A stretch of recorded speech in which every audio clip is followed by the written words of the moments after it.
Boa noite a todas, a todos. É um prazer estar aqui hoje, nesta noite. É um prazer ver tantos rostos conhecidos, rostos novos, rostos que voltam a estar conosco depois de um tempo em que foi mais difícil ter esse tipo de encontro, especialmente para celebrar esta grande exposição da Ana Maria Maiolino, chamada Psyll, que eu tive a honra de desenvolver curatorialmente, e que é um momento muito importante na história do Instituto, uma das nossas principais exposições até hoje, nesses 20 anos de trajetória, uma mostra que tentou percorrer, como a gente diz, as muitas espirais desta vida-obra, ou desta obra-vida, que vai, volta, reencontra seus princípios, ressignifica seus meios ao longo dos seus encontros com os materiais, com os processos criativos, com a voz de uma pessoa que nunca editou pedaços da sua existência, mas encontrou maneiras de fazê-los conviver e transformar-se uns aos outros. E, especialmente, hoje, temos a felicidade de podermos ouvir a própria Ana Maria Maiolino, que também comemora 80 anos este mês, e Paulo Herkenhoff, um dos seus grandes colaboradores de vida, de trajetória, de percurso. É importante agradecer tudo que tornou essa exposição possível, ainda mais neste momento em que a gente sente a todos os dias, em cada aspecto do cotidiano e das notícias que enfrentamos, a dificuldade de se produzir momentos de encontro com a cultura e com a arte neste país. Esta exposição é viável graças ao Ministério do Turismo e à sua lei de incentivo à cultura, aos apoiadores que acreditaram nessa exposição, como o Credit Suisse, a Valor Investimento, Cleusa Garfinkel, José Olímpio da Veiga Pereira. Ela é possível também graças a todos os museus, colecionadores e colecionadoras que aceitaram fazer empréstimos para essa exposição. E, dentro desta exposição, os programas públicos que têm início esta noite têm um apoio especial de Beatriz e Camila Yunes Guarita, que tornam possível esta programação. Além disso, é impossível não agradecer a própria Ana por ter acreditado que este seria um bom momento, um momento fortuito para reapresentar a sua obra ao público brasileiro, ao seu estúdio, e à sua família e à sua rede de colaboradores que fazem uma mostra dessas ser possível. Vocês podem imaginar que não basta escolher coisas, não basta pensar como elas estarão, é preciso cuidar de cada uma delas para que elas possam se dar a ver em público. E agradecer ao Paulo Herkenhoff, um dos nossos principais pensadores da cultura e da arte, que tem como virtudes não só ter participado da formação institucional de vários dos nossos espaços, de coleções, ter sido um pensador incansável sobre a natureza da nossa arte, mas também, especialmente, a sua dedicação a acompanhar de forma diligente e aprofundada diversos dos nossos artistas, criando repertório, abrindo caminho para que novas interpretações pudessem germinar a partir das suas obras. E, claro, esse diálogo e acompanhamento entre Paulo e Ana é o que motiva o encontro desta noite. Para terminar essa introdução, eu queria lembrar que daqui a uma semana, exatamente, às 7 horas da próxima quinta-feira, no dia 30 de julho, nós teremos mais uma mesa chamada Ana, Olhares e Conversações, com contribuições de Ohana de Cássia Santos, Fernanda Lopes, Sui Amandu e Mariana Leme, e mediação de Priscila Gomes, que vão trazer outras visadas ao que nós temos apresentados aqui. E no dia 24 de julho, nós teremos a performance inédita que está sendo construída por Ana Maria Maiolino, chamada Hoje é o Amanhã, sem antes nem depois. É o último dia da exposição, domingo, dia 24, às 4 da tarde. Estão todos convidados a estarem aqui conosco novamente. Então, sem mais, muito obrigado a todas pela presença e eu passo a palavra aos nossos ilustres convidados. Obrigado.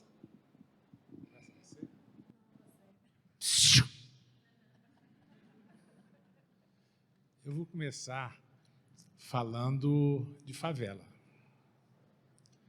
Não por miserabilismo ou por uma certa reivindicação dolorosa, mas por um fato muito interessante. A Gamboa. A Gamboa, a região da Gamboa, no Rio de Janeiro, tem 3 favelas, e a primeira delas é o Morro da Providência, que foi a primeira favela no Brasil, se chamava Morro da Favela. E nesse momento preciso, existe uma exposição no Instituto Inclusartes, na Praça da Harmonia, na Gamboa, chamada Nós Não Estamos Juntos por Acaso. Não é isso? Essa é uma frase da tia Lúcia, que foi uma sábia do Morro da Providência. Ela era mãe de santo, recebeu seu encargo na África, falava banto, cuidava dos doentes, cuidava das mentes, era poeta, uma incrível cozinheira e uma artista. Essa exposição é composta por 21 artistas. 3 deles são artistas já falecidos, Rossini Pérez, que morou lá, Heitor dos Prazeres, que deu nome à região de Pequena África, e o fotógrafo Augusto Malta, que foi o primeiro a fotografar favelas.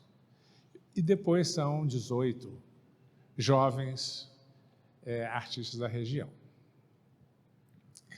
Eu perguntei a Bordeaux, que é uma artista e arte educadora, que compreende a relação fundamental na formação dos jovens das favelas, na relação de cultura, quais eram as personalidades mais importantes para ela, que mais influenciaram a sua escolha como artista e continuam influenciando a sua trajetória. Eu vou ler 5 nomes. Machado de Assis, que nasceu na Gamboa. Conceição Evaristo, a grande escritora Conceição Evaristo. Paulo Freire, esse educador que a ignorância desconstrutiva e destrutiva do Brasil nesse momento reduz ao mero nada, como se Paulo Freire fosse redutível a ser menos do que é por alguém que é muito menos do que ele, infinitamente inferior a ele. Nízia da Silveira, essa extraordinária figura que pôde compreender o papel da arte na estruturação do sujeito com a fratura afetiva emocional. Tia Maria do Jongo, portadora de responsabilidades de manter o jongo na área do Império Serrano, um jongo que tem um tambor com mais de 100 anos, 150 anos. E Ana Maria Maiolino. Né? Por quê? Os 2 caminhos se cruzam, o seu e de Bordeaux. Eu também falaria de que outros caminhos se cruzam com relação a Ana Maria Maiolino.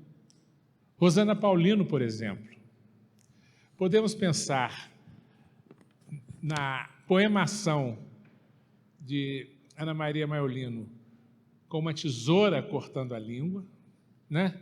Que é uma castração, né?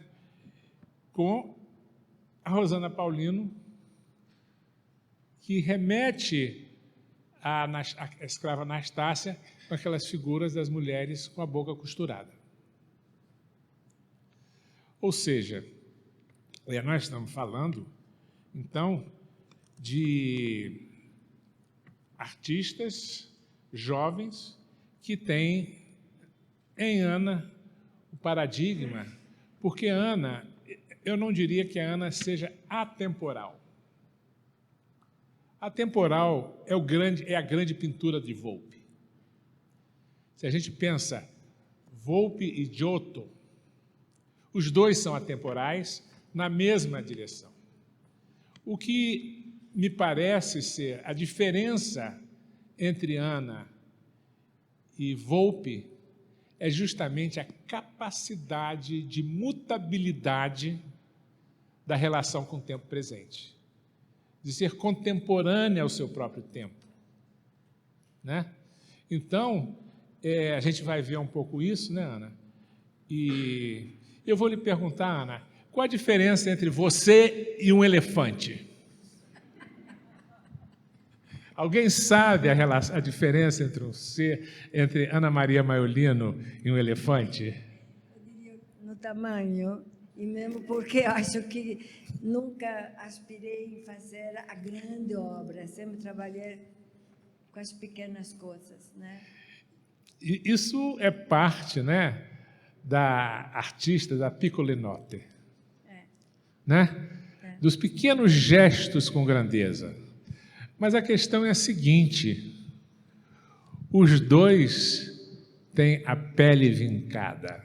A pele? Vincada. Se dizia que a pele, pensou uma vez que a pele de elefante seria vincada pelo tempo, porque vive muito, mas não é isso, porque também os pequenos elefantes têm a pele vincada, eles têm porque precisam de guardar nas nervuras da pele umidade contra o calor da África, né? E Ana Maria, ela tem um diário da pele, né? Seus vídeos, suas fotos, que mostram essa pele que vai vincando com a existência, né? E esse vincamento, eu acho que tem algo, por vezes, né, como é que se diz, da Mille Plateaux, de Deleuze e Guattari. Como é que se chama? Vai chegar aqui daqui a pouco, a palavra me fugiu. Mas no sentido de que há plantas que elas não são lineares, elas vão... Como? Rizoma, muito bem. É rizomática. Porque essa é a imagem de rizoma da vida, da obra da Maiolino. E foi Maiolino quem me apresentou pela primeira vez a discussão de Deleuze e Derrida sobre o rizoma. Me presenteou com um livro todo marcadinho, lido, que eu tenho até hoje, como um talismã. Então, a gente não se encontra por acaso, né? Ana, por que você me chamou para escrever? Foi uma intuição. Eu conheci o Paulo. Posso dizer que você já se experimentou como artista? Eu cometi esse equívoco pessoal sobre mim mesmo. Eu tinha voltado dos Estados Unidos, eu tinha estado com o Rubens Gershom e as crianças. O Rubens tinha ganho uma bolsa de estudo e fui numa exposição do Paulo, numa galeria de Ipanema. Fiquei impactada com a mostra, porque era um desenho sobre os jornais. E o Paulo tem um sorriso lindo, né? Então, ele te cativa com o sorriso. Você cativa as pessoas. Foi por causa do meu sorriso que você me chamou para ser crítica? Chama aí o banqueiro para me fazer um bom empréstimo. E aí, depois de ver a mostra, e sempre muito...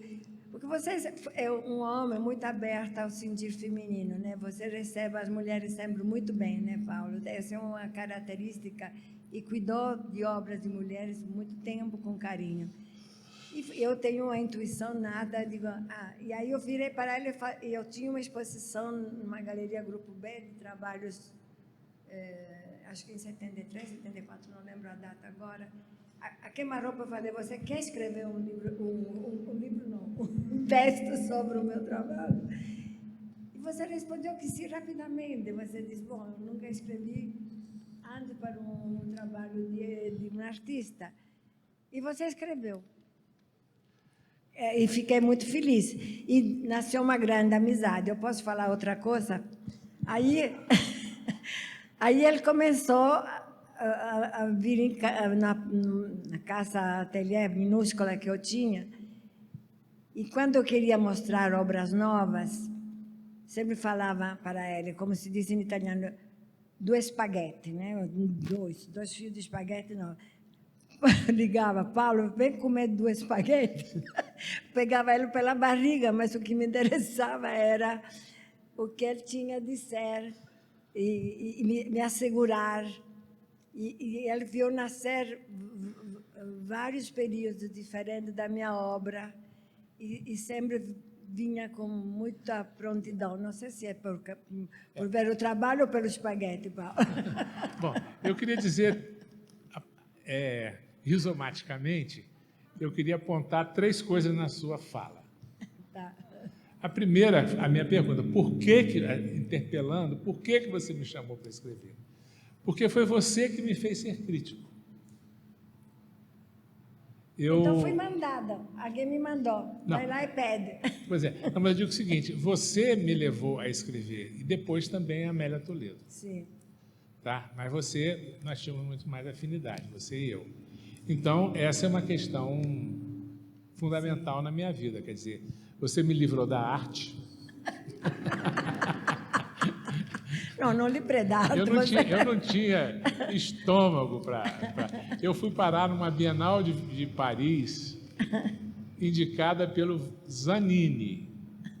Quando eu me vejo lá, com a Marina Abramovic fazendo uma performance incrível dentro de um caminhão, eu falei assim, isso aqui não pertence a esse circo, sabe? Muita gente não sou disso, né? Enfim, era isso. O segundo aspecto, você falou sobre mulher, né? Eu sou gay, né? Mas eu também sou freudiano numa coisa. Freud disse que a única coisa que ele não saberia responder é o que deseja uma mulher. Né? Eu, portanto, preciso também entender o que é uma mulher, o que pensa uma mulher, o que é ser uma mulher. E só quem pode me ensinar são as mulheres, né? Me dizerem daquilo que eu nunca saberei. E a arte talvez seja um caminho para isso, né? Por isso que eu me dediquei tanto a escrever sobre as mulheres. Até também tem uma questão de uma normalidade no Brasil. Não é porque eu sou politicamente a favor de que se escreva sobre as mulheres. É que as mulheres são absolutamente presentes na história da arte brasileira. Eu já escrevi uma coisa, uma vez, que na história da arte brasileira, as mulheres não contribuíram para a história da arte brasileira. O que quer dizer isso? Tão chocante? Não. Pensem, contribuir é sempre dar algo a um processo principal. E as mulheres não. Desde o começo desse século, ou do século passado, na fotografia, que as mulheres sempre estiveram ali. A primeira fotógrafa brasileira, né, foi uma mulher. A primeira pessoa a fotografar, Madame Lavenie. Sem falarmos de Tarsila, Anitta, e outras tantas, né, Lígia Clark, Então, eu dizia, ou as mulheres estão lado ao lado com o homem, com os homens, ou estou adiante, como o próprio Oiticica reconhecia na correspondência com a Lígia Clark, na correspondência amorosa entre dois artistas diferentes, mas que se entendiam. Um era o polo da infrasensorialidade e da interioridade, que era a Lígia Clark, da psicologia, e o outro era da suprassensorialidade, que seria a extensão para o outro do Oiticica, do carnaval, etc. Né? E uma história puxa a outra. Oiticica nota que Ana Maria Maiolino, em Nova York, sempre ficava ao lado, no sorriso, trazendo um carro, mas nunca participava muito da conversa, era tímida. Mas ele também que a estimulou a produzir. E, talvez na sua última grande performance, trabalho em São Paulo, né, Maiolino participou de uma maneira importantíssima. Né? Então, são questões, né? Uma coisa puxa a outra. Não era só eu que ia comer macarrão na sua casa. Quem mais? Bom, todos os jovens artistas carioca daquela época vinha. Mas tem um tripé. A Lígia Clark vinha. Ó, pois é, tem um tripé na arte brasileira sobre a dor e a alegria de viver, sobre essa questão do sujeito, da subjetivação do sujeito, do outro, da alteridade, que eu acho que são Clarice Lispector, Lígia Clark e Ana Maria Maiolino. Essa é a base do tripé feminino de sustentação de um olhar tão profundo sobre o outro, né? Porque você deve ter lido Clarice, né? Na revista Senhor, nos anos começo dos anos 60, que foi uma revista incrível, né? Ela escreveu ali o Mineirinho e dizia que antes de construir a casa é preciso preparar o terreno. Isso não é a obra da Maiolino, é a construção da casa já cumpridas certas palavras. Você é tão preocupada com a casa. Ao mesmo tempo, ela dizia que ela era responsável e foi irresponsável pela morte do Mineirinho, na crônica Mineirinho, morto pela polícia, porque ela não escutou o Mineirinho, não tinha escuta, né? Então ela assume a sua responsabilidade, né? Quantos sábados jantávamos o espaguete, você, Lígia e eu. Ficávamos até a noite, sentados no chão. A casa tinha sofá? Acho que não. Não. A casa não tinha sofá, tá vendo? A minha mamãe não tinha sofá. Era no sobradinho. Como? Era no sobradinho da... Não tinha, não tinha sofá. A gente sentava no chão, comia a macarronada na mesa, porque a mesa é fundamental, né? A mesa, para Ana Maria, é o altar em que reúne as alteridades, né? A família, os amigos, e nas próprias nas exposições dela, nós temos aqui esse exemplo, né? Então, essa foi uma perspectiva importante. Então, Ana, você talvez pudesse falar um pouco da relação com a sua mãe, né? Qual a importância da sua mãe na sua escolha como artista, na sua agenda, na sua escolha da matéria, na sua forma de instalar a arte, de compartilhar a arte. Eu tinha escrito um textinho aí, ontem, uma noite, fiquei pensando, mas como eu sou sempre, pego caminho muito circulares e não sou objetiva tantas vezes, a memória, para mim, me alimenta. Então, agora me vou perder. Bom, a relação do cotidiano, né? O entorno, a natureza e o cotidiano estão presentes no meu imaginário, né? E a memória da minha infância, eu digo que eu existo porque é uma criança que me cutuca o tempo inteiro e me comporto assim um pouco na multiplicidade das escolhas que eu faço, das experimentações que eu faço. E sempre pensei como é que isso pode virar uma coisa séria, né? Virou e me emociona ver como a busca do pequeno, que eu sempre dei importância, ou seja, trabalhar com o menor, com pouco, sim, ela acabou criando uma obra que está aí e me emocionou muito as pessoas que foram ver essa obra, que me encontravam e me congratulavam, porque era uma mostra que dava a ela esperança de poder continuar. Agora, não te respondi. A imagem da minha mãe é fundamental, porque a minha mãe era um ser muito político. Sim, porque a gente fala em política como se a gente tivesse que fazer uma revolução, né?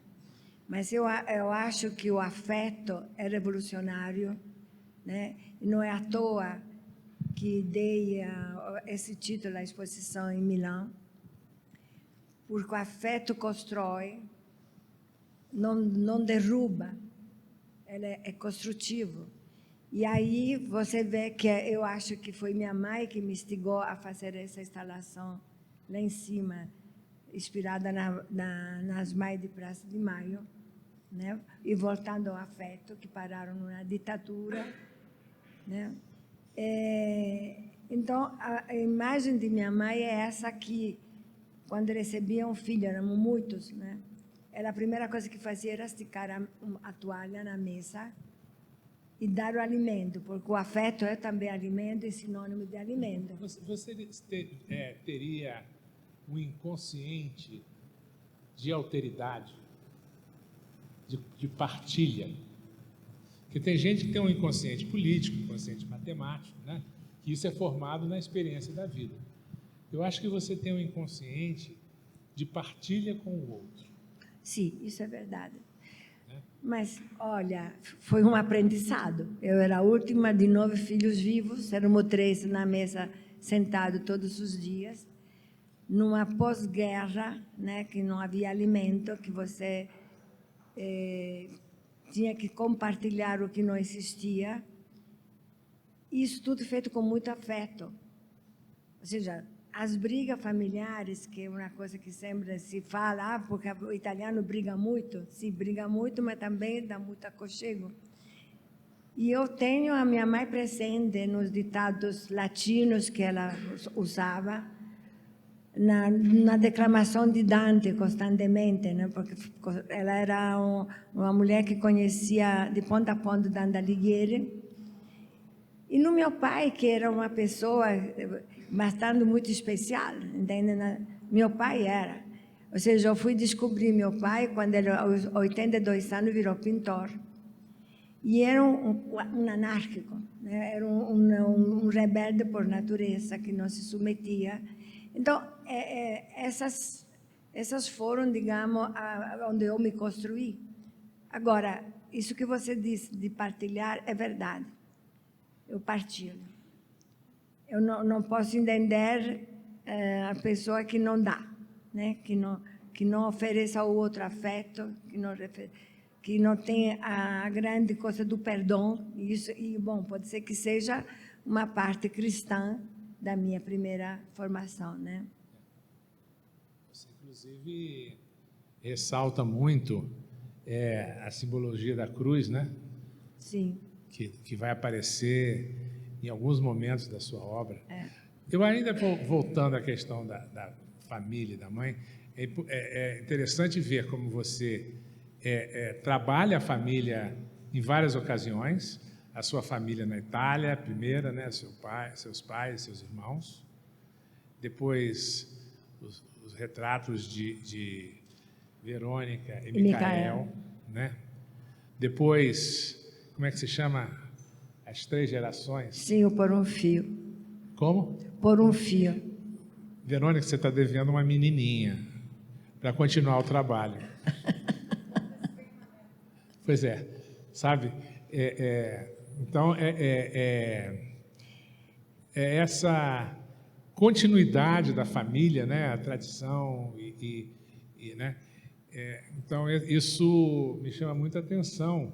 Mas, veja, Paulo, mas ao mesmo tempo que eu tenho ideia muito, digamos, simples, na verdade, também, debaixo dessa simplicidade, eu não sou cientista, mas a questão da repetição na natureza, a questão da continuidade das espécies, também proporcionaram, não era só o afeto às gerações, havia uma indagação que eu acho que o trabalho, digamos, o conceito, porque eu percebo, andando por aí, digo, não, é só um trabalho que, à primeira vista, o conceito fica na base, quase imperceptível, quase não visto. Posso ler um texto que eu escrevi?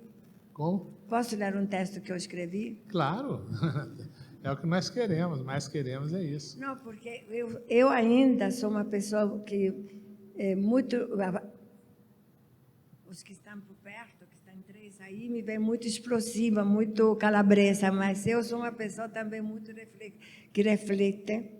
E aí, ontem, pensando nesse encontro, porque eu queria perguntar-me a mim mesmo o que é tudo isso que está lá em cima, né?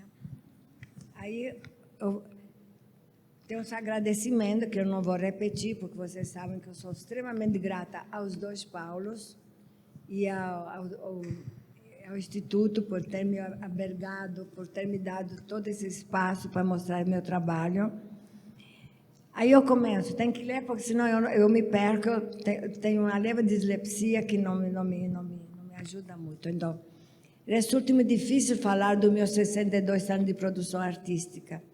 Estes foram intercalados com alguns pequenos períodos de parada devido às necessidades da vida, para logo, quando possível, voltar rapidamente ao trabalho.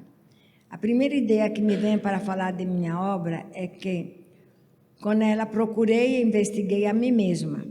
E a segunda, o que me levou ao ato criativo, foi minha grande curiosidade e, consequentemente, a necessidade de trabalhar e organizar metáfora. Fazer arte fiz arte desde o ano de 1960. Minha obra se elaborou e cresceu, privilegiando a repetição numa multiplicidade intensiva e relevando os processos materiais de elaboração do trabalho. Estimulada pelo princípio da incerteza, busquei a afirmação na natureza suprema da realidade no entorno do cotidiano, utilizando diversos suportes e mídia. Certamente, a pretensão da experimentação me levou até a realização de obras com sons, paisagem sonora com a ajuda técnica de Marcos Pires, músico amigo. Vários grupos de série de trabalho que estão na Mostra Psyll resultam da minha experiência direta entre a mente e as mãos. São traços das ações das mãos relacionadas com uma imagem mental. Não são representações. Utilizo de uma única lógica ligada a uma forma de comportamento mental conectada ao nível pré-expressivo, um retorno à vida. Para Eugênio Barbas, fundador e diretor do Odin Teatro da Dinamarca, diz no livro A Arte do Ator, o retorno à vida não é nada mais que a mente dilatada, ou seja, o aspecto mental pré-expressivo do ator, e eu digo que é também algo que está presente em outras produções de modalidade de arte. É algo que não é o resultado criativo, é sim o caminho que torna esse resultado possível. Certamente se dá através de um questionamento implacável do artista e acreditando que a ideia sugerirá espontaneamente das respostas. O crítico Michael Ashbury, em um seu escrito sobre minha obra, realizou uma interessante analogia entre essa e o conto A Biblioteca de Babel, de Jorge Luis Borges, que imagina uma biblioteca tão vasta que se torna abrangente, composto por galerias hexagonais sobrepostas entre si, ligado por uma escada em caracol que forma um eixo infinito que cruza o centro de cada hexágono. Essa arquitetura infinita é capaz de conter todas as combinações possíveis de alfabeto de todos os idiomas e todas as combinações possíveis deste. Essa totalidade torna a probabilidade certa, pois essa coleção de cartas escondida em volume padronizado disposto aleatoriamente contém todos os livros, fictícios ou não, do passado ou ainda por escrever, além de infinito volume nos quais parece não haver senso. Certamente essa biblioteca é literalmente universal e, portanto, totalmente disfuncional, porque diante dessa total absoluto aterrorizante, a possibilidade do específico se perde. Borges faz ao leitor a seguinte pergunta: você que me lê, tem certeza que entende minha língua? Mais um pouquinho e já termino. Mas voltando à minha mostra, vários grupos e séries de trabalho que estão na exposição Psyll resultam de traços de ação das mãos relacionados com imagem mental, que aporta na sua base um certo conceito não sempre compreensível ou visível. Certamente, como foi dito, não são representações. Utilizam de uma única lógica, uma forma de comportamento mental conectada a um nível pré-expressivo, um retorno à vida. Em um nível primário, estamos diante de um processo preliminar de uma linguagem poética que acolhe os opostos, como claro-escuro, ordem e desordem, composição e descomposição, uno e múltiplo, todo e fragmento, linha e ponto, finito e infinito. Eugênio Barba, o qual me alimentou para escrever esse texto, em um nível pré-expressivo não existe a polaridade. Realismo, não realismo, não existem ações naturais ou não naturais, mas apenas gesticulações inúteis ou ações necessárias. Podemos definir esse momento de uma pré-condição criativa.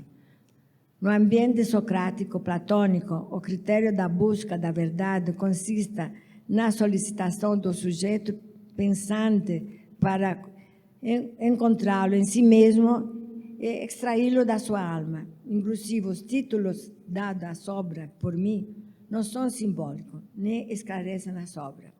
Eles apenas as indicam, as denominam. São sinais de propriedade da psique, do princípio envolvido nela. Eles são sinais de um modo de procedimento, eles aludem ao processo do trabalho.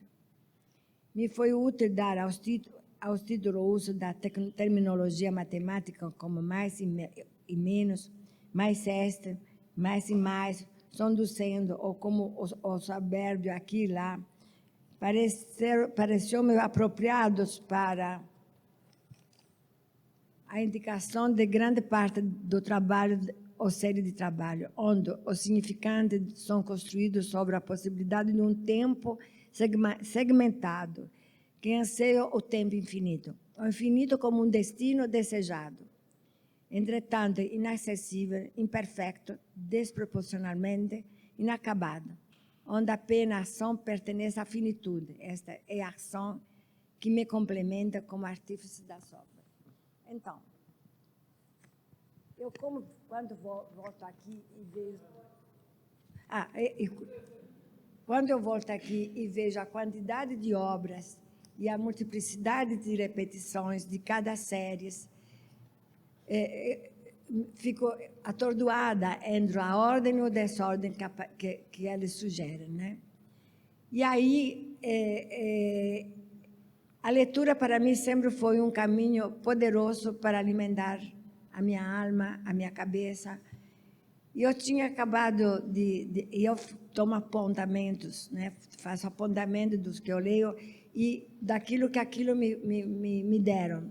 Então, quando eu li o livro do Barbas, né, que é um ator que fundou o Teatro de Odin de Dinamarca, que é um teatro de comédia, agora já... Arthur. Arthur.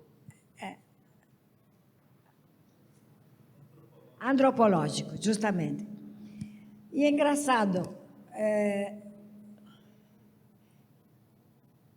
aí, delirando um pouco sobre o meu trabalho e a antropologia, que sempre remete a questões vitais, né? Aquela mesa que está lá em cima da arroz e feijão, poderíamos ser um deles. As instalações de argila que remetem às culturas agrárias, né? Que remetem à ordenação de uma matéria tão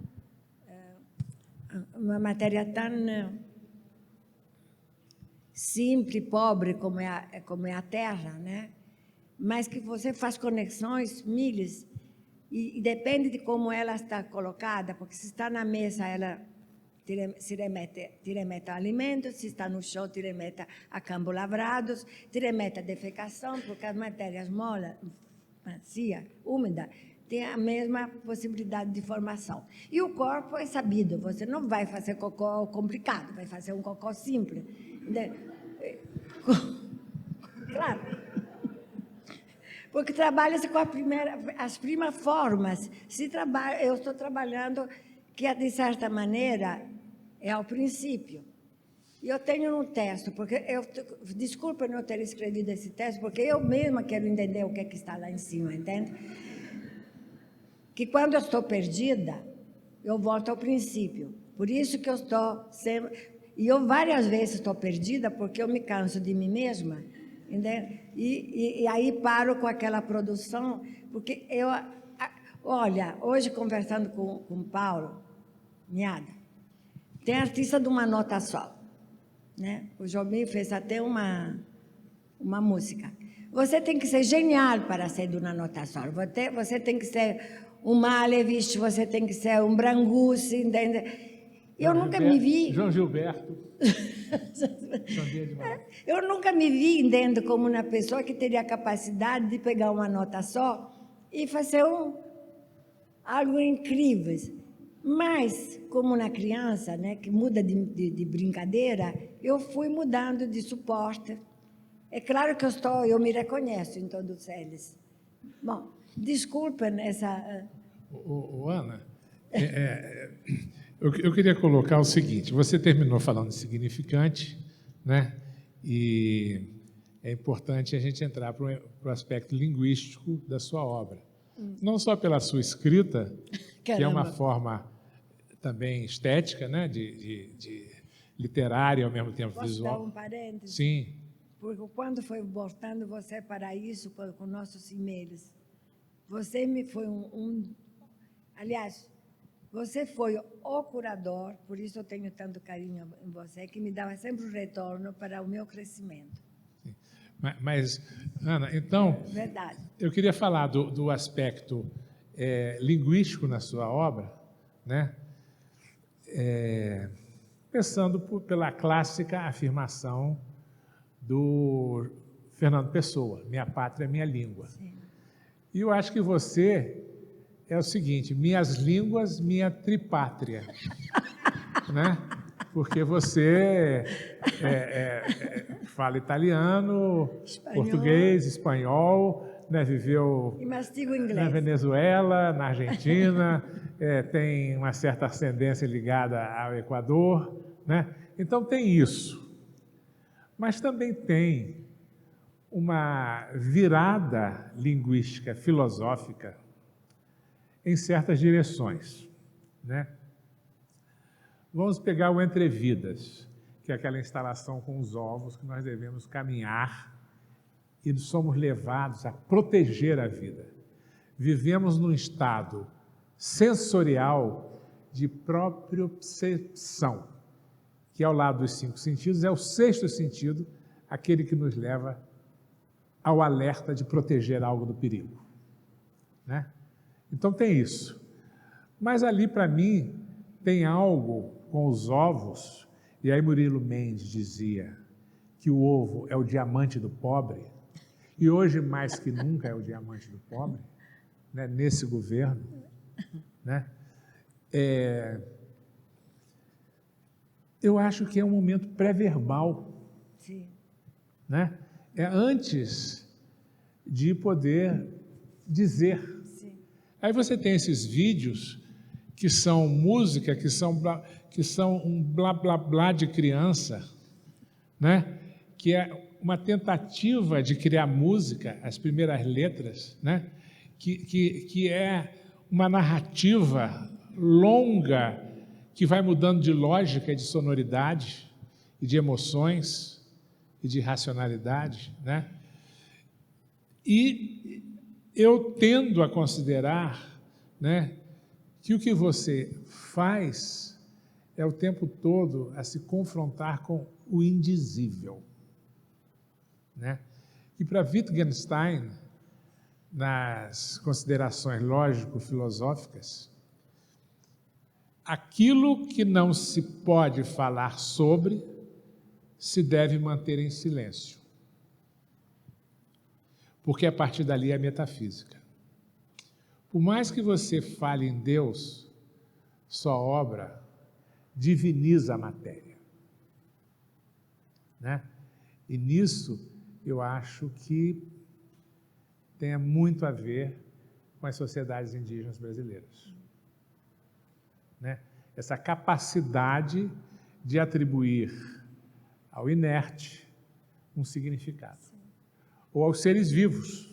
A sua generosidade com esses sãos, que é uma árvore com 500 frutos, feitos em madeira, as madeiras as mais diferentes. Em você, uma árvore é tão frondosa e generosa que ela é jacarandá, ela é canela, é ipê, ela é muitos, né? Então, isso é um pouco a linguagem. Ao mesmo tempo, a sua síntese nos mapas mentais, né? A gente vai vendo a sua tripátria, mapa mental em português, em italiano, né? Em espanhol, e de repente tem um mapa que é um buraco em Buenos Aires, no conto Aleph, do Borges. Você tem um mapa mental que se chama o Aleph. Esse Aleph é a quadrícula, a malha moderna, que é o modo pelo qual a racionalidade da arte moderna busca dominar o espaço, controlar o espaço. De repente, essa malha moderna é povoada por vírgulas. Vamos pensar em termos da linguagem escrita, o que é uma vírgula? A vírgula não é uma letra, não é uma consoante, muito menos uma vogal, mas é um sinal de escrita. Já se disse que a vírgula é uma espera entre uma ideia e a outra. Seria a sua arte assim, feita de objetos vírgulas? Sim. Né? Feito de vírgulas, objetos que encarnam a vírgula alefiana. Sim. Né? E então, seguindo, né, esse processo, nós voltamos à poemação do corte da língua, né? Esse momento, né? E, ao mesmo tempo, sabendo que todo recalque voltará a ser expressado. Isso é da psicanálise, né? O retorno do reprimido. E voltando, então, à questão, né, dessa linguagem que, por vezes, o buraco em Buenos Aires, onde você morou, né, é também essa linguagem de buracos, né? São buracos parlantes, ausências de matéria, como buracos negros,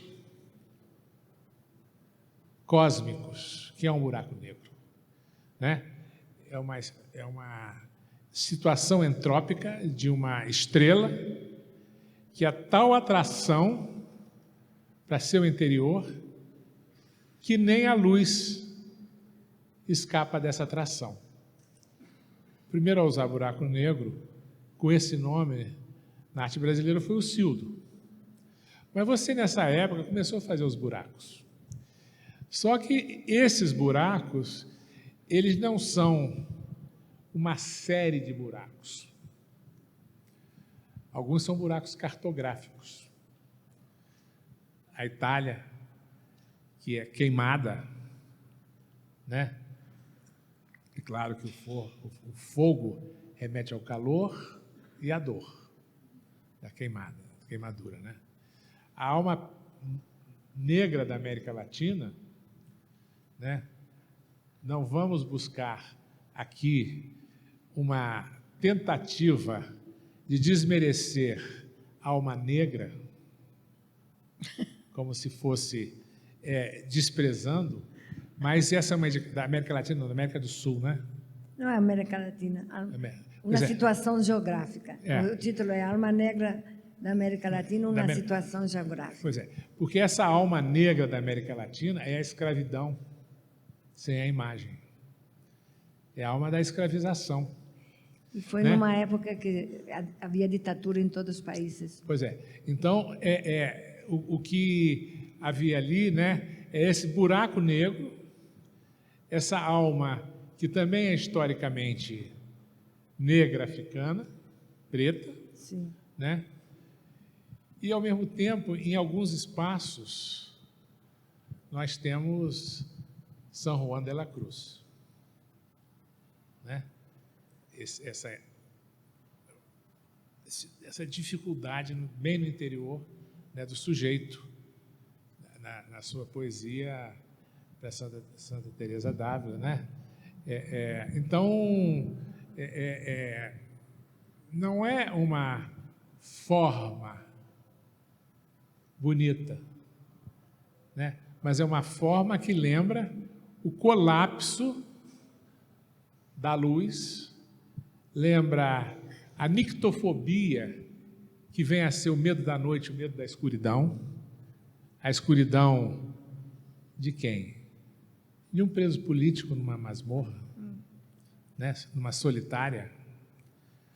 Então são camadas e camadas e camadas e camadas mutantes. Ao mesmo tempo que elas sustentam um discurso histórico, elas simultaneamente ganham uma enorme atualidade significativa, de significado, a partir do momento que nós vivemos. O que nós vivemos? Sob um presidente que acha que o Brasil matou pouco durante a ditadura, tinha que matar uns 30 mil, né? Nós estamos vivendo o colapso da verdade, né? O respeito, o de respeito absoluto à sociedade, né? Isso, para mim, é essa condição mutante que a cada momento, o que eu trago do momento, né? Agora, também eu acho que você coloca com grande afeto, né, questões que são entregues ao outro para que o outro se entregue numa relação fenomenológica. Não há segredos no seu trabalho. Não. Né? Não há segredos. Está tudo claro. Basta você se entregar e começar a escutar a obra. Tem, por exemplo, uma obra aqui que participou do projeto do Oiticica, como é que chamava? Aqui em São Paulo, na Augusta, Sim, Mitos Vadios. Mitos Vadios. É sobre a escatologia. Sim. O que é escatologia? Você faz dali uma reversão de um sentido de escatologia como algo que é desprezível, ignóbil, rejeitado pelo organismo, né, asqueroso, na direção de uma escatologia, escato, que seria o destino último das coisas, né? Que é de todas as religiões do mundo. As grandes religiões perguntam qual é o destino das pessoas. E você responde que o destino do baixo escatológico é o destino do alto escatológico, que seria a arte, né? Então, quando você fala dessa vontade matérica, é sempre de transformar a matéria no máximo que ela possa conceder em termos simbólicos. Sim. E não teria sido barro, talvez, a primeira escultura feita pelo homem? Né? Depois alguns falam que é o pão. E Tunga tem o tacape, em que ele interpreta com uma beleza extraordinária, que diz que o tacape é a primeira escultura humana, porque ela é uma trança, que seria a escultura, a mulher que trança seus cabelos, né? E também seria uma forma fálica, né? Que seria, portanto, uma questão da fusão e do amor, né? A outra coisa que eu acho que você podia falar um pouco é do seu momento pop, dos anos 60. Né? O Brasil tem uma geração de mulheres que eu chamo da pá virada, né? Como mulheres que enfrentaram a revolução social, sexual, o feminismo, né? A emancipação da mulher, conquistaram, né? E eu vejo a sua situação em alguns relevos, e sobretudo nas estilogravuras, você fala do afeto e você, ao mesmo tempo, não é que você faça o elogio da mulher dona de casa, mas você aponta uma situação social vigente no Brasil, que era a mulher como a dupla jornada. Claro. Né? Então, e é interessante que nesse país de tantas mulheres pop, você, Terezinha Soares, Wanda Pimentel. Como? Maria do Carmo Seco. Sua amiga Maria do Carmo Seco, Wanda Pimentel, Amélia Toledo, etc. e tal. É mais uma vez as mulheres não contribuindo, mas constituindo. Posso te fazer Sim, uma... isso eu queria que você falasse. Não, mas olha, temos mais mulheres aqui dentro que homens, mas eu espero que não me linchem os homens. Olha, mas da minha geração, os artistas da minha geração, mais machistas não podiam ser. Nas reuniões que nós tínhamos, as mulheres faziam actas, né? Uma delas escrevia. Eu me safava porque o meu português era ruim, então eu não era chamada para a ata. Não, e olha, eu pesquisei, por causa dessa exposição, alguns textos dos críticos, que não vou dar nome, ou seja, que via no meu trabalho pop como óbvio, porque eu falava do cotidiano, da questão da mulher, da família. E realmente era uma pobreza, porque por que eu tenho tanto respeito por você? É um dos poucos, você não é nem carioca, não sei de onde você veio com esse nome tão complicado que você tem. Eu vim de Cachoeiro de Itapemirim. Também chamada de Cajueiro de Itapemirim. Mas eu percebia que nós tínhamos que fazer número. Eles precisavam, não podiam ser 3 homens, 4 homens, que eram aqueles que realmente valiam naquela época. Depois chegou o Sildo de Brasília, mas pensa um pouco. Então, era muito complicado você se fazer espaço no meio de tantos machos, tão machistas. Vamos pensar numa revista Malas Artes. A mitológica revista Malas Artes. Tinha mulheres se inscrevendo lá? Quantas imagens de mulheres e artigos apareceram nos 3 números da revista? Qual o percentual? Então, realmente, para mim, uma acho pessoa que é como algo ele, que respeita a de mulher, 3 a 5%. Menos de 10%. 3 a 5%, essa extraordinária revista feita pelos rapazes, não deixou de ser um clube do Bolinha. E uma curiosidade brasileira é que você não tem pop feminino nos Estados Unidos. A principal artista pop dos Estados Unidos era uma venezuelana que me foge o nome. Você se lembra, Rica? De uma venezuelana que fez uma boca empalada com uma Coca-Cola? Marisol. Isso aí. Marisol Escobar. Não tem outra, tem? Como? Tem que pensar, não tem? Mas, Paulo, como? Nós trabalhávamos. A questão que não éramos percebida, vista, né? Era produção de coisa de mulher, de terceira categoria. Era uma reprodução do sistema patriarcal no sistema de arte. E foi necessário que mulheres críticas começaram a escrever. Eu que sempre não fui muito... Não é que não aceitasse o feminismo explícito e de protesto, mas para mim era muito complicado, inclusive por causa dos meus preconceitos, porque eu sempre fico me analisando, porque nós temos preconceito, eu, uma mulher de 80 anos, com a minha memória da Itália também, extremamente patriarcal, que o homem, a primeira coisa que fazia quando os meus 2 irmãos chegavam, éramos 7 mulheres, todas se levantavam para servi-los. Ou seja, é uma coisa tão dentro da cultura feminina, essa submissão ao macho, entende?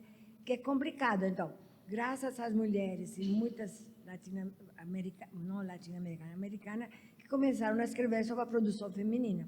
Foram as próprias mulheres que começaram a falar sobre Linda si Nochlin. mesmas. Né? Por que não existe mais artistas mulheres? Não é isso? Linda Nochlin. Como? Onde estão as artistas mulheres? Porque E então, acho que nós ganhamos muito território. O território se ampliou muito. E, olha, eu me sinto realmente... uma pessoa me falou que eu era... A minha irmã, que está com 88 anos, me falou, Ana, você é um milagre da natureza. E eu acho. Aí eu falei, você sabe que você tem razão? E sabe por que virei milagre da natureza? Porque eu persisti, porque continuar, resistir era para mim um ato político, entende? Falar com meus sentimentos era uma necessidade imperiosa, não era um sucesso. O sucesso veio, mas não era por aí que eu quis. E quando estiveram aí uns meninos arquitetos, todo mundo elogiando a exposição, que eu fico contente, entende? Eu fico realmente emocionada. Eu mesmo me surpreendo com essa com essa possibilidade de comover os outros tão fortemente. Aí o menino me disse, menino 30 anos, né? Mas para mim, menino, se você entrasse, você não está nos meios sociais, como se chama, nas redes sociais, o teu trabalho seria mais visto, teria mais clamor. Aí eu fiquei quieta e falei, você já viu poesia ao lado de clamor? Aí ele, não dá. Então, compreende? Quanto tempo nós temos ainda, hein? Para abrir também para o público. Eu queria fazer mais uma... Como? Fechar. Eu só queria dizer o seguinte, vendo aqui os seus bordados e uns desenhos que estão aqui no final, pequenininhos, assim, delicados e tal, né, situações humanas, que eu acho que é do começo dos anos 60, né? Não, os bordados são depois. Depois. Mas cuidados com criança, 80. com doente, etc e tal. E vendo os bordados, né? Vendo a grande mancha vermelha, né? Me ocorreu muito de fazer uma exposição Luiz Bourgeois e Ana Maria Maiolino, que são duas artistas a quem ela fui muito ligado e visceralmente, tanto quanto você. Essa mancha vermelha, eu me pondo assim de um certo ponto de vista, seria uma menarca. O que é menarca? A primeira menstruação da mulher? Desculpe, eu também Sabe? não sei tudo. Como um espanto. como um espanto. Sim, não. Sabe? Seria uma menarca? Sim, inclusive eu tenho um texto sobre a menarca, né? Pois é. É importante, isso, né? Por isso mesmo. Sabe como é que Luiz Bourgeois É o chama? corpo, né? É o corpo que fala. Você sabe como Luiz Bourgeois chama, sabe? As aranhas? Mamã. Sabe por quê? E como é que elas botavam?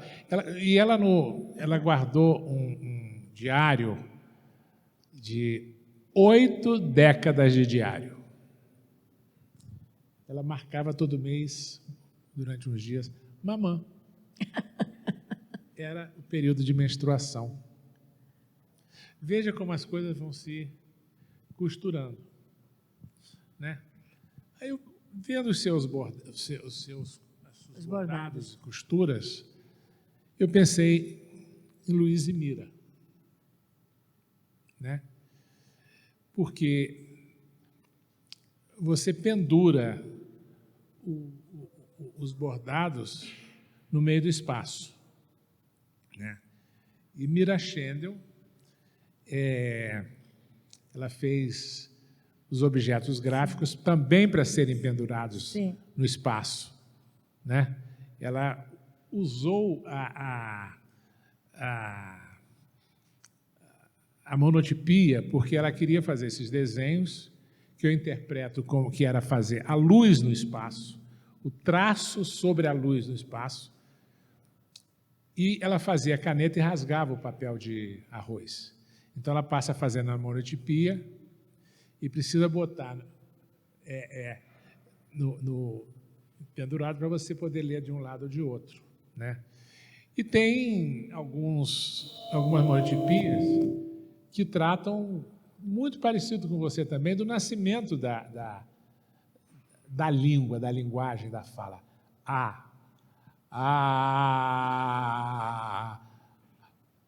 Aleluia.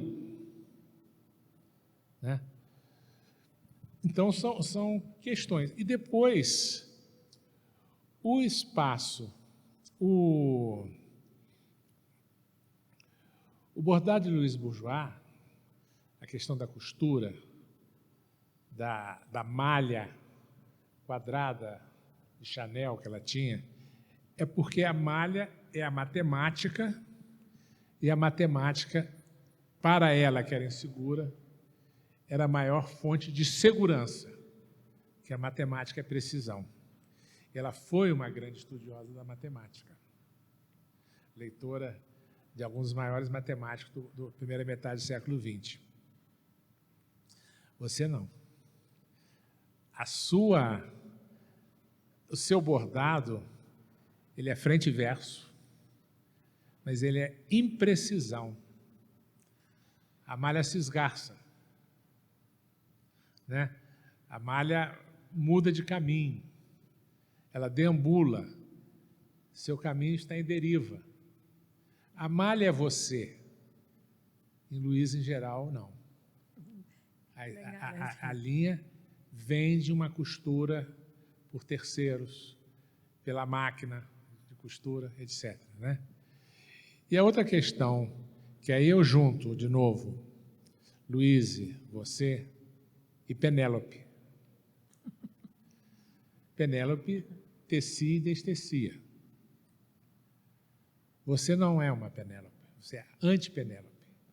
Você tece, não destece e retece diferentemente no dia seguinte. Sim, isso é.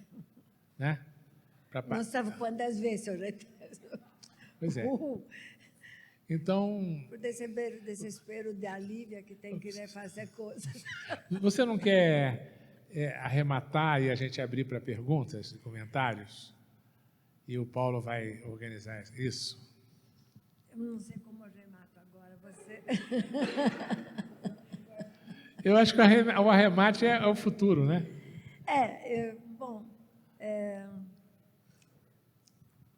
O que me faz sempre mudar, porque, na verdade, eu não tenho verdade absoluta. A dúvida está sempre na minha cabeça. Então, eu faço a mesma coisa de uma outra maneira para me entender e entender a tal coisa que estou fazendo. Vamos fazer um elogio à nossa patrona do Instituto Tomiotaki. Tem uma bela exposição aqui das águas. Você trabalhou com o líquido. Sim. Né? A questão da vida líquida moderna do Zygmunt Bauman. Você também trabalhou com círculo. Muitos círculos, né? E espirais, mas círculos. E a Tomiotaki também.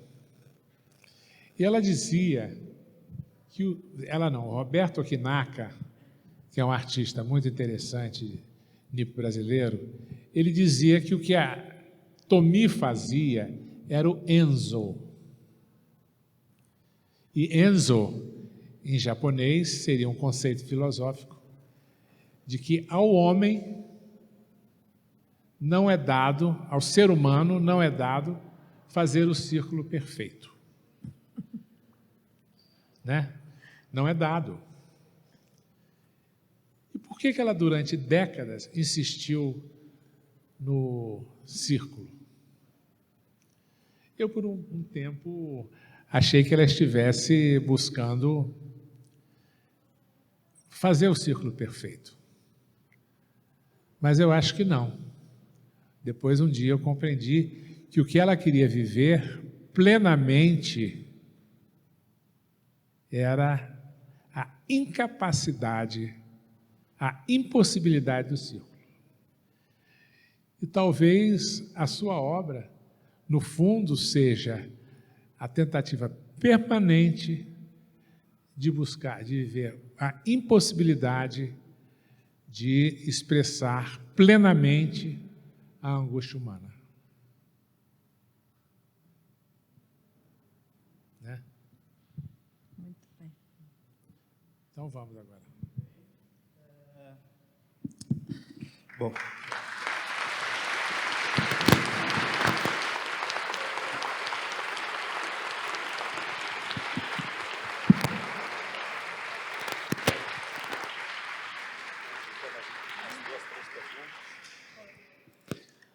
Então, foi tanta coisa dita, tantas linhas rizomáticas traçadas, que eu vou me abster de reiterá-las. Acho que agora a gente tem alguns minutos para também ouvir o público, perguntas, ouvir mais da Ana. Então, tem um microfone ali. E aí eu já vou, enquanto alguém vai se candidatando para fazer uma pergunta, te fazer uma pergunta, Ana, te pedir para A gente fez essa exposição o tempo todo pensando como a vida e a arte são espirais. E isso começou a nascer aqui, quando você falou uma vez sobre a espiral, o desejo e o gozo. Posso falar? A espiral é feminina, porque a mulher gosta em espiral, não em linha reta como o homem.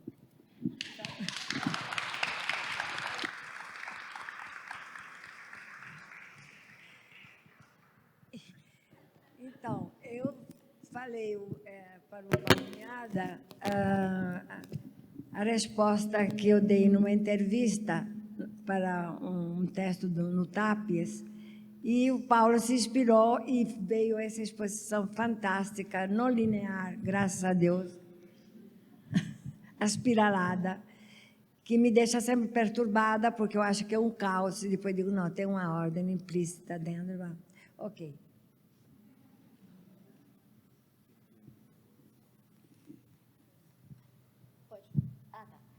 Pode fazer a pergunta?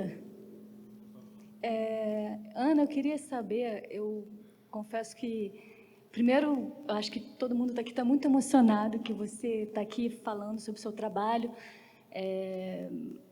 A primeira coisa a pergunta que eu faço é se o seu trabalho está ligado... Quer dizer, eu sinto isso, então por isso que eu faço essa pergunta, né? Se está ligado à sua inquietação com a vida que te faz tentar entender a tua sombra através do seu trabalho. Eu acho que seria essa pergunta, se o seu trabalho é essa inquietação da vida que te traz essa...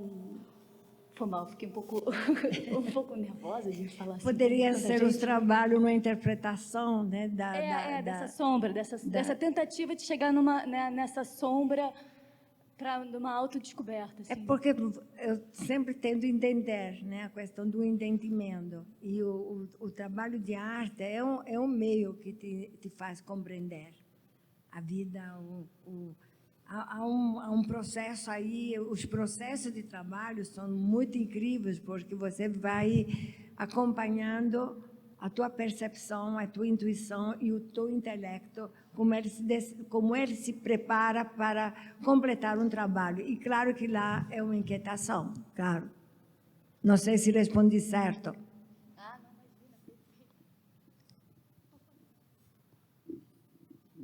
Oi, Ana, boa noite. Eu sou a Anne. É um prazer estar aqui. Eu estou bem emocionada. Sou uma grande admiradora do teu trabalho. E vou pegar o gancho sobre o que falaram do orgasmo, porque assim também eu acho que denomina um pouco um poema teu, Orgástico, de 1971. Que legal. Que eu tenho bastante curiosidade, na verdade, de ouvi-la declamando, mas, enfim, isso fica para outro momento. Mas, em certa altura, tu fala: ar, respiro, vida, corpo, expiro, atravesso a janela do mundo. Aspiro, respiro, ritmo, sopro vital. E eu paro aqui porque eu acho que essa é a minha pergunta. Queria te ouvir numa resposta que pode ser breve, pode durar um ar gigante desse poema, que é: qual é o sopro vital de uma mulher artista em pleno 2022, nos seus 80 anos? O sopro vital é aspirar fundo e seguir com os desejos, né?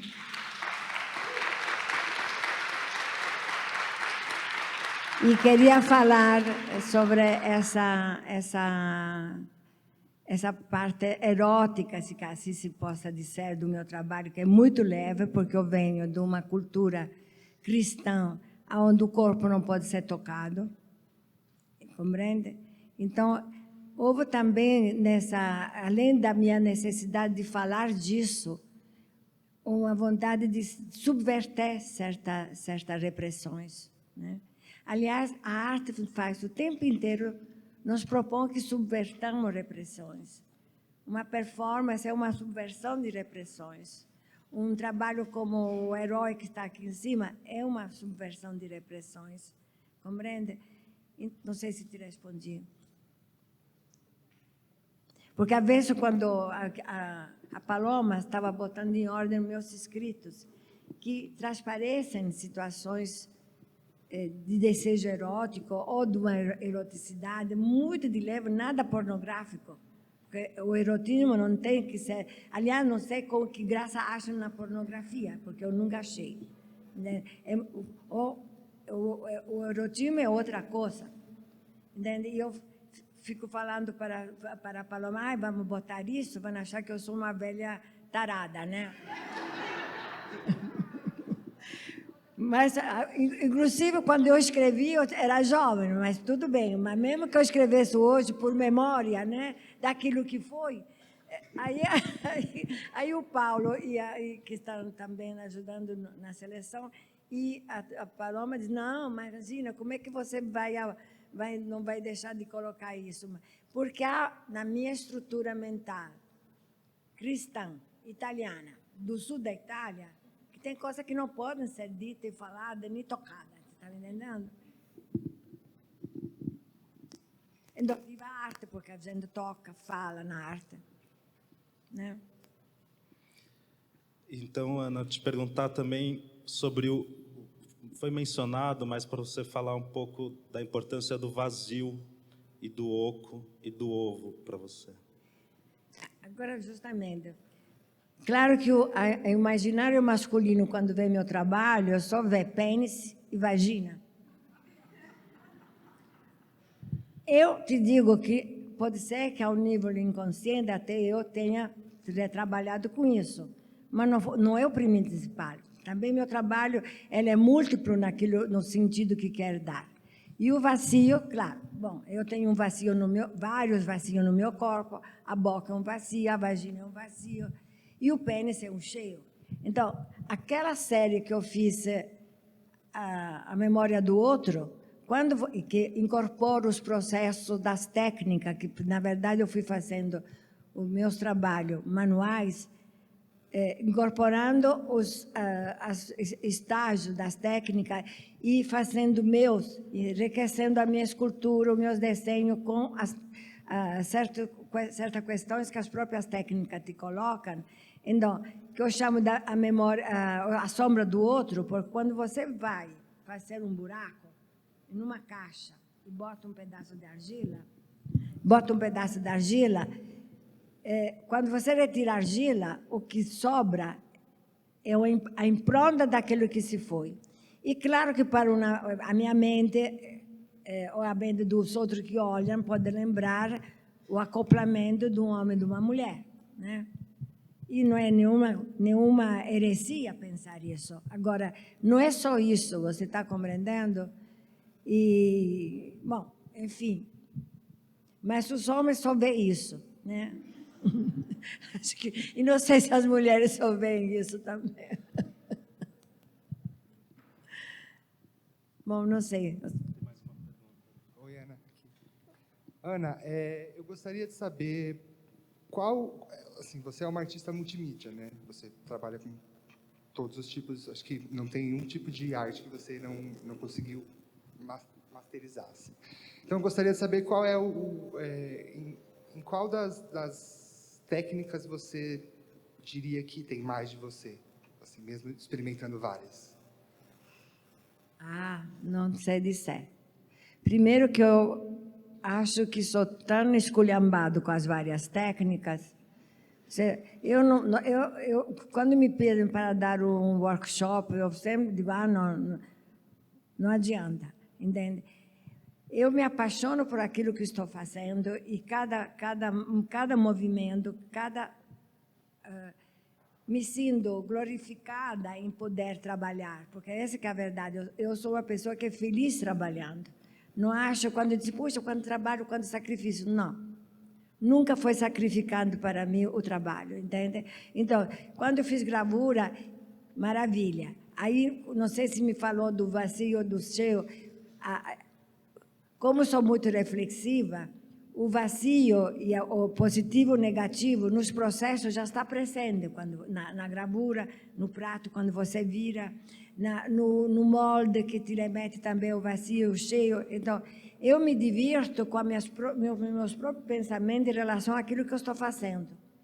Há um gozo realmente eu gosto trabalhando. Aí eu tenho que dar razão à minha irmã Flora, que eu sou abençoada, que eu sou um milagre vivente, eu acho. Sabe? Eu não quero... Você que me trabalha às vezes comigo, claro, quando o meu corpo de velha está machucado, estou cansada, eu detesto, porque eu perco a alegria. Entende? Então, não sei se te respondi, mas eu não tenho uma técnica. Primeiro que eu faço vídeo, mas se não tenho o Mateu perto de mim, eu seleciono o que eu quero, ele me diz com o time code, mas quem faz tecnicamente é ele. Tá? O desenho é a coisa que é mais direta para mim, é como a fala. O desenho é algo que sempre me acompanhou. A pintura também, porque, claro, são técnicas tradicionais que nós temos milênios já, que mesmo que não tenha se experimentado, eu que acredito que exista o conhecimento, sei lá, eu acho que nós sabemos tudo, entende? Então, é só se experimentar. Eu acredito na experimentação, eu acredito na experiência. Se você não experimenta, não sabe. Então, não sei te dizer, trabalho com todas as técnicas, mas não sou experta em nada. Eu não poderia ser professor em nada, aliás, não gosto disso. E tem mais. Acho que a arte não se ensina. A arte é feita da experiência individual. Né? Não sei, falei uma heresia, uma estupidez. E os caras que ensinam arte devem estar bem chateados comigo. Bom.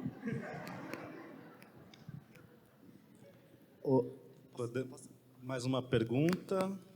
Ana, tô aqui. Eu queria que você falasse um pouquinho desse seu encontro com a arte brasileira e como que isso você acha que impactou a sua obra. E eu queria fazer uma pergunta para o Paulo também. Acho que mesmo nessa linha, acho que vocês podem complementar. Quer fazer primeiro ao Paulo? Pode, sim. Em um texto seu, você fala que na década de 60 se formou um triângulo antropofágico, né? Que é a Lígia Clark, a Maiolino e a Lígia Pape. E eu acho interessante essa relação, eu queria que você falasse um pouco mais, porque é um trecho bem pequenininho que você cita isso, e eu queria que você falasse um pouco dessa relação entre essas três artistas.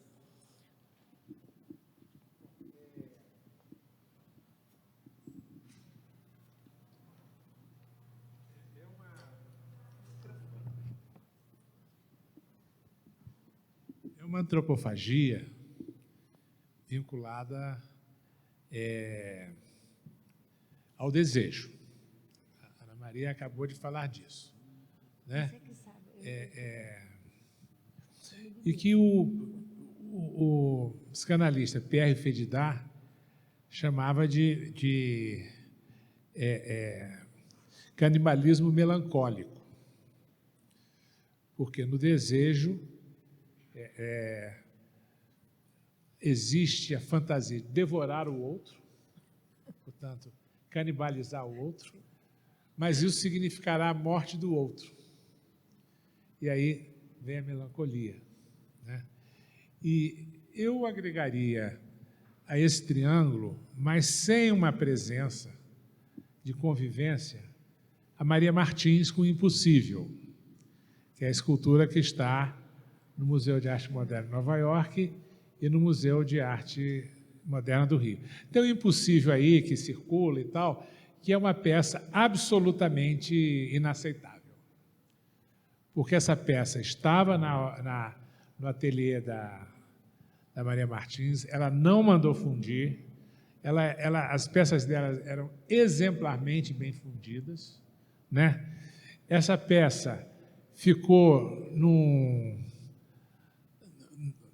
galpão na casa de Petrópolis. Depois que ele morreu, esse galpão essa casa foi alugada para uma escola e as crianças no recreio iam para o galpão brincar de demolir, de destruir as esculturas, os gessos. E destruiu o gesso. Então, esse gesso é uma reconstrução imaginária do que era original. tá? Então, não se pode dizer que aquilo seja da como a Maria Martins quis. Porque essa nova escultura, ela tem um desenho muito preciso. É aquilo que o Elsen chama de escultura mediterrânea, com desenho preciso de vários, né, escultores modernos mediterrâneos, oposta à escultura nervosa de um Degas, em bronze, né, de um Picasso, do Matisse, né? Então havia essa oposição.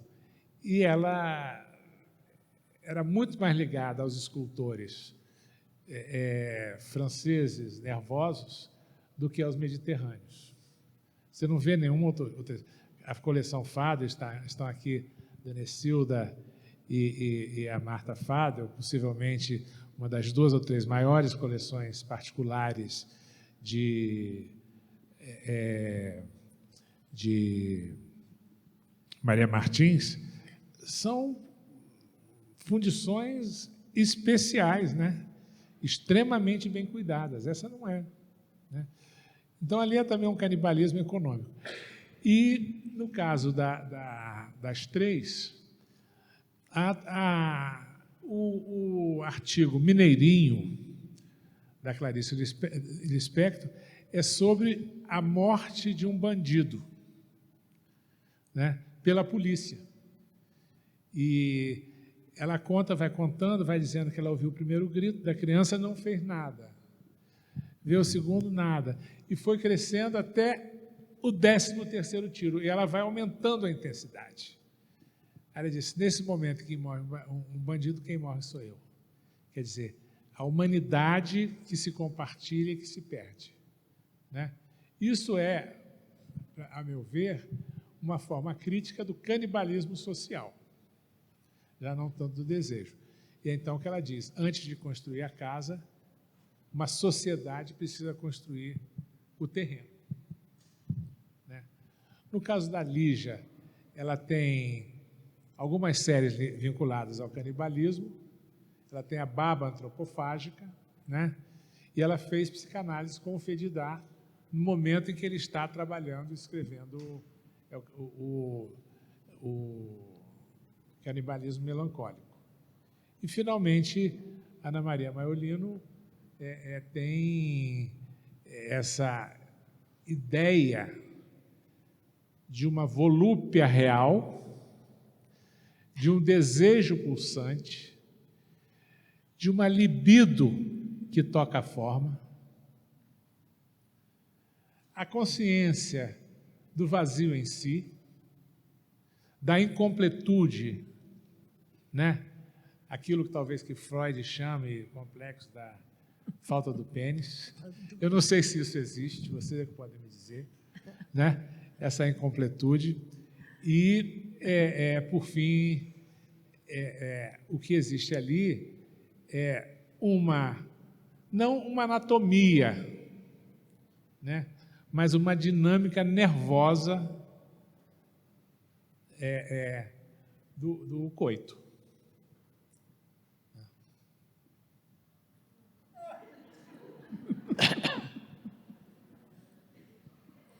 Eu não sabia, mas... Como Picasso dizia. Se eu tivesse pensado... É tudo muito surpreendente. Você sabe da história do Picasso, né? Diante de uma estante cheia de livros sobre ele, ele disse, se eu tivesse pensado tudo isso, eu não teria feito arte. É genial. Bom. Mais uma última pergunta. Buenas noches. Voy a hablar en español, si me permite. Escuché por ahí que la señora Ana habla bien español. ¿Está permitido? Perfectamente. Bueno, muchas gracias. Porque mi portugués no es muy bueno, soy paraguayo. Y querría preguntar... Disculpe, no lo oí. Yo no lo oí. Soy de Paraguay.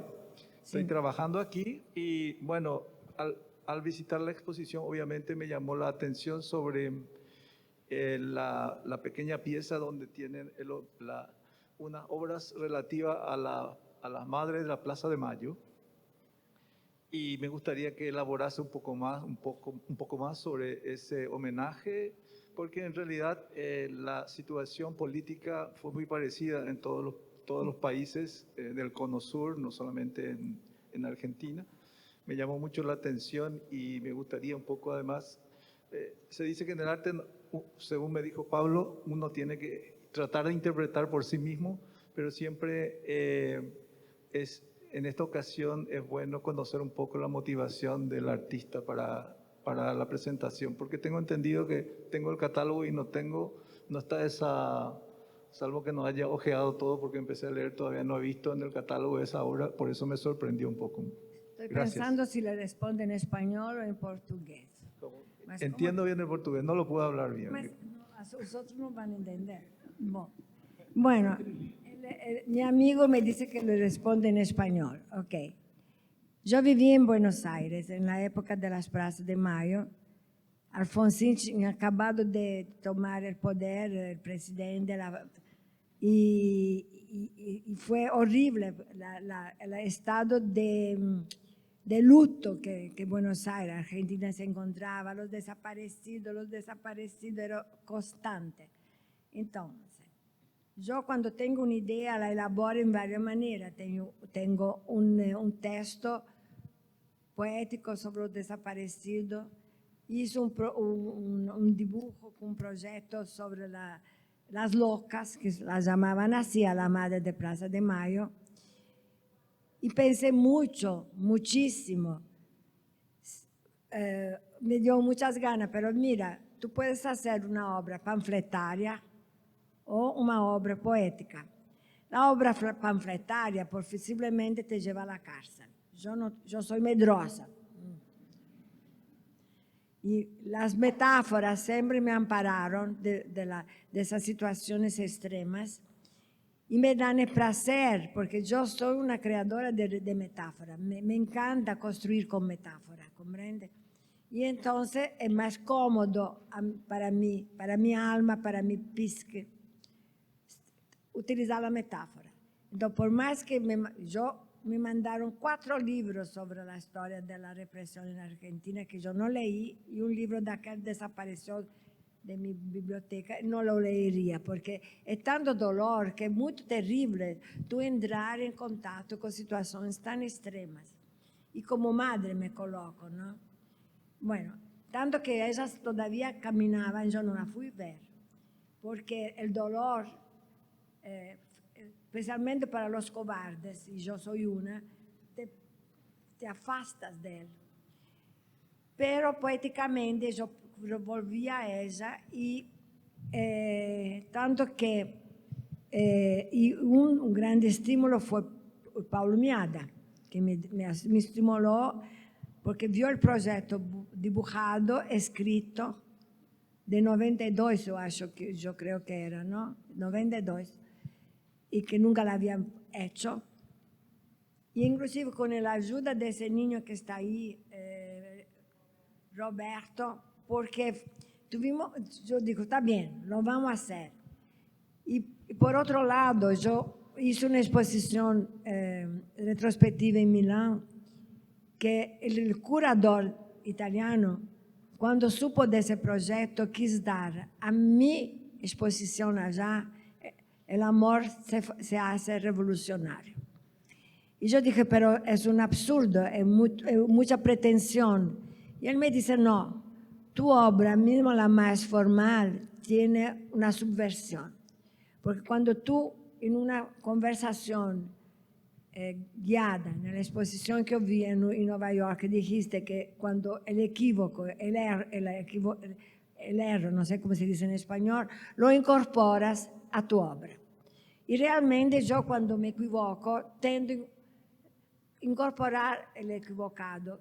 Y él me dice, ese es un gesto muy revolucionario.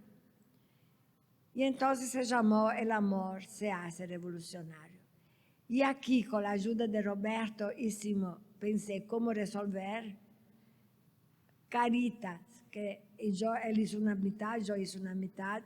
Es una obra, no es una obra, no era importante que fuera individual, porque é coletivo, inclusive a emoção daquela obra trabalha o coletivo.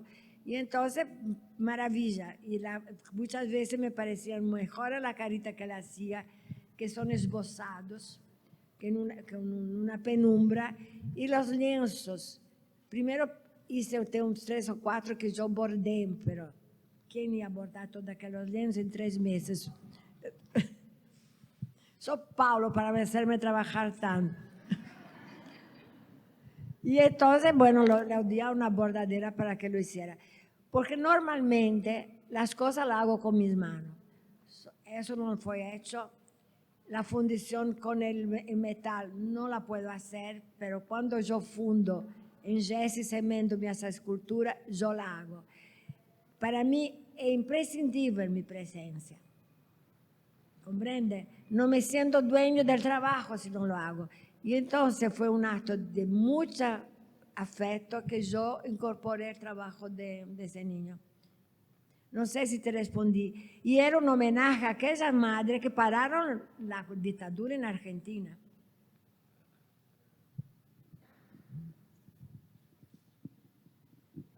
Oi, Ana.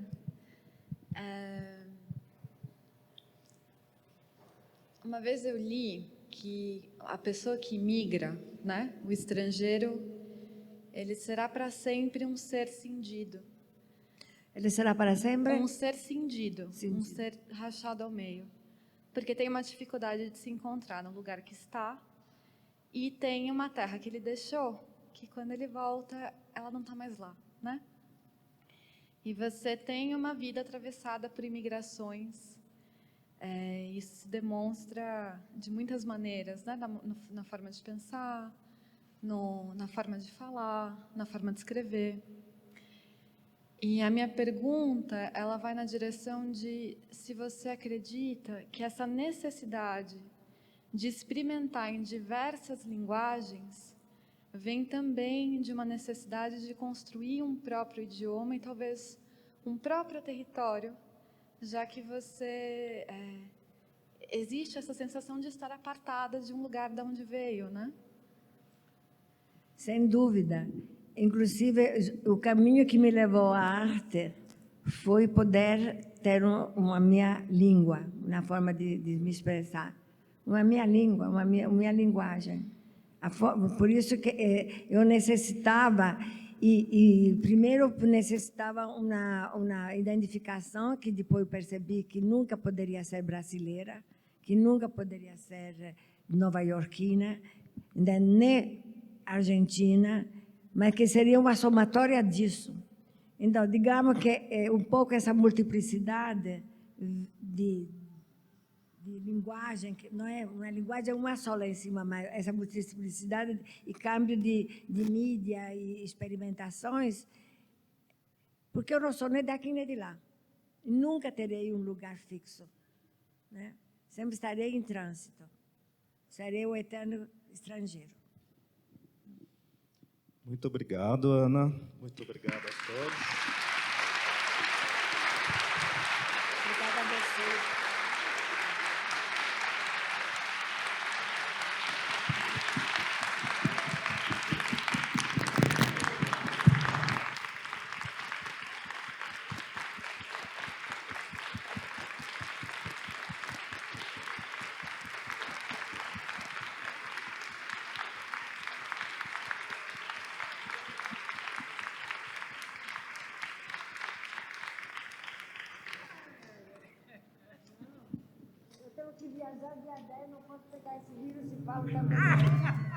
A gente encerra essa noite com um agradecimento muito especial a essas duas presenças monumentais da nossa cultura, duas pessoas que nos lembram por que ainda é importante insistir na cultura, insistir na arte, insistir na generosidade como forma de existir neste país e neste mundo. Obrigado, Ana. Obrigado, Paulo. Boa noite a todas e todos.